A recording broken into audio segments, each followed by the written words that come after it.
welcome in Lance. Lance, thanks for joining on Your Mind About Charlie.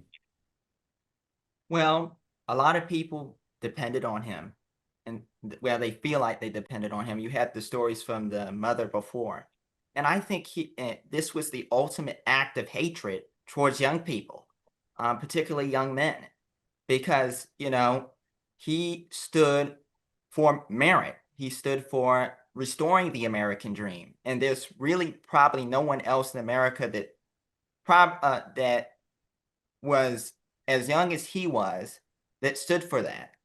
And when you go to a lot of colleges and universities, young people are afraid to talk about politics on both the left and the right.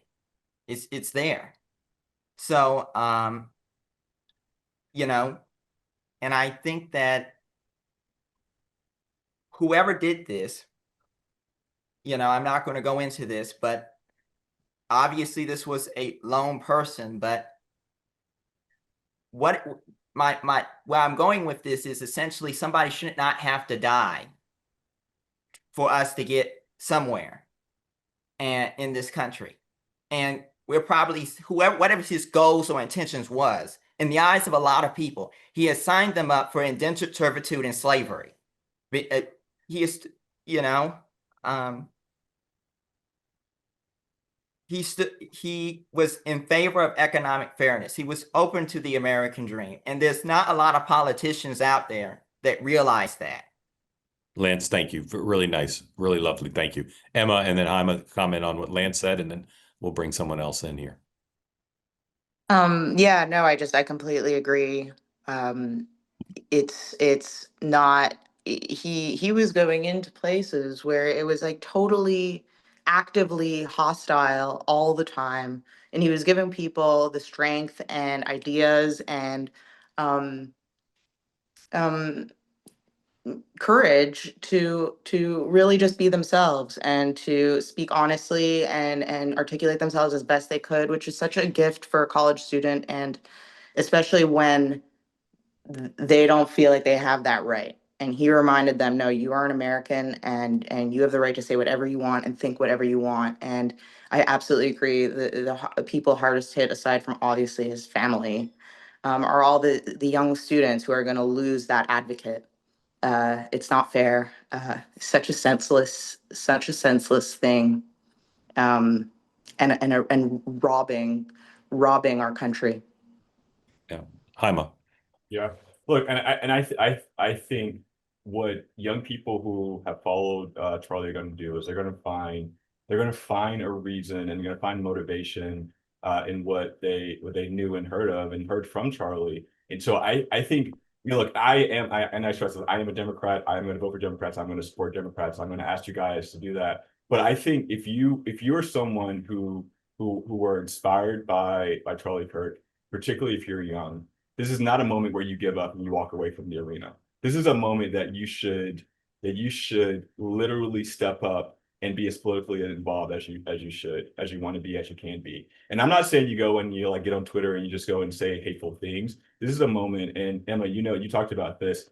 When there are moments when people, like Emma and your friends are having moments where they feel like they're being discriminated against, you can stand up for them. You do that. If you can register more voters, you do that. If you can, raise more money for a particular candidate, do that. So those are sort of things you got to do. One thing about the college campuses, and I went to college in Atlanta, and I think some of this is new.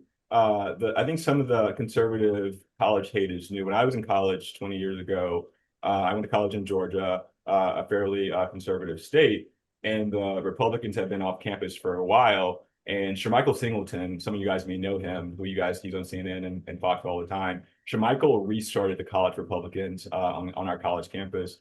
And Herman Cain at the time was running, and Herman Cain came and he helped them bring that chapter back. And the rest of the campus was so supportive of having those conservative. I went to an all-male historically black college. Most of the people on campus were so thrilled that there was an outlet for the conservative voices on our campus at that time. And so I think this is a new thing that we've got to make sure that we give people space to become who they are, you know? And so I don't think this is a moment where we go and we shut down schools because we think that they are overly liberal or, you know, whatever, shake them down. No. We ask schools to expand their spectrum. We ask schools to, if they, you know, if they don't have Republican clubs or whatever, get a Republican club, give people a safe space, but also do that for liberals. And even for my party, and Mark knows this, you know, the spectrum of Democrats is so wide, you guys. I know we're spending so much time talking about Mandani in New York, and I'm not a New York voter, so I don't have to really talk about it that much. But the spectrum of Democrats is so wide. And so as if you're conservative, you're MAGA, as you are thinking about this and thinking about Charlie, thinking about politics, I don't want you to put all Democrats in one bucket. It's a big spectrum from super liberal to blue dog conservatives. And you guys saw me last week. I'm from Louisiana. I had a blue dog behind me last time I was here. I'm from Louisiana. And a lot of Democrats, they take offense to being called a super liberal because when you think about my parents and my mom, you know, most of how she lives life is rooted in her religion. That's just how it is. But she's a Democrat, you know? And so I think if we can give all each other sort of the space to become who we are and to talk about our feelings in a way that's going to be respectful, then I think we can all win. And so I say all that to say that Emma, if you keep doing what you're doing, and people like you are going to inspire those who are following Charlie to keep going. This is not a moment to give up. You know, we say this when even when the speaker was assassinated in Minnesota. This is not a moment to give up. This is a moment to step up and step in and to continue the work that you're doing on behalf of the country. Our sponsor again tonight, our good friends at Cozy Earth, and what's great about them is great stuff. You've heard me talk about before. The bedding's great, the shirts are great, but you also hear me talk quite a bit about the pants. And we got a letter this morning I read on the morning meeting from a guy, a famous viewer of the morning meeting, who said he can't get enough of the pants and he doesn't like buying clothes, hates clothes, he said. I don't know if he's a nudist, but he said he hates clothes. But he says his wife says he looks great in the pants. Here's the thing about these pants and why I recommend you buy them. You got your drawer with all your pants, maybe a shelf, maybe a drawer, wherever you keep your pants. These pants, you know, you go over like Jerry Seinfeld, his favorite t-shirt. All I do, I got about 6 pairs of pants that fit me. I just take these every time. These are the kind of pants you take them every time.